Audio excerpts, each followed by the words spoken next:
হযরত আবু হুরায়রা রাদিয়াল্লাহু তাআলা আনহু হতে বর্ণিত আছে, মহানবী সাল্লাল্লাহু আলাইহি সাল্লাম বলেছেন, যে সময় কোনো বান্দা তার দুই হাত উপরের দিকে উত্তোলন করে, এমনকি তার ও বগল খুলে আল্লাহ তাআলার নিকটে কিছু প্রার্থনা করে, তখন তিনি অবশ্যই তাকে তা দেন, যদি সে তাড়াহুড়া না করে।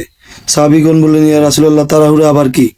তিনি বললেন, সে বলে, আমি তো ও প্রার্থনা করেছি, আবারও প্রার্থনা করেছি, অধিকবার প্রার্থনা করেছি, কিন্তু আমাকে কিছু দান করা হয়নি।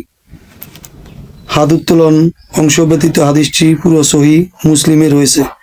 হাদিসটি 3604 চতুর্থ অংশে রয়েছে, তিরমিজি 6ষ্ঠ খণ্ডে, এবং সহিহ বুখারী এবং সহিহ মুসলিম হাদিসটি রয়েছে।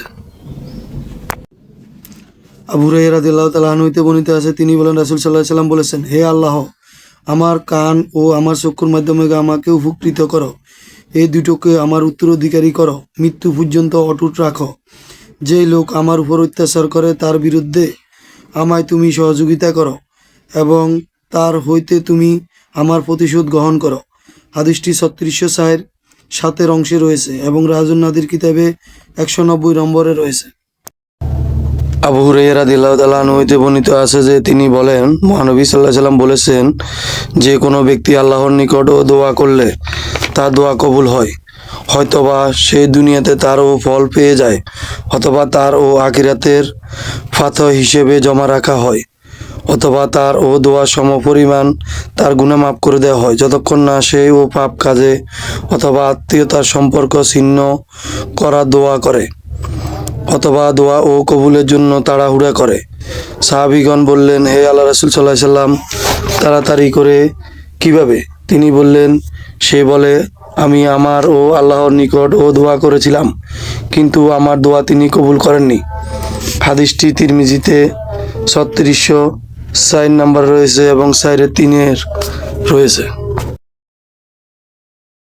আবু হুরায়রা রাদিয়াল্লাহু তাআলা আনহু হতে বর্ণিত আছে যে নবী সাল্লাল্লাহু আলাইহি সাল্লাম বলেছেন, যে লোক সন্ধ্যায় উপনীত হয়ে 3 বার বলে, আল্লাহ তাআলার নিকট আমি তার ও সম্পূর্ণ কালামের উসিলায় আশ্রয় প্রার্থনা করি, সেই সকল অনিষ্ট হইতে যা তিনি সৃষ্টি করেছেন, ওই রাতে কোনো বিষ বা তার অনিষ্ট করতে পারবে না।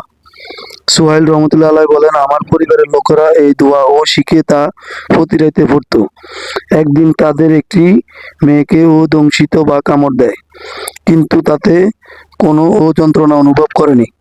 হাদিসটি তিরমিজিতে 3604 রয়েছে।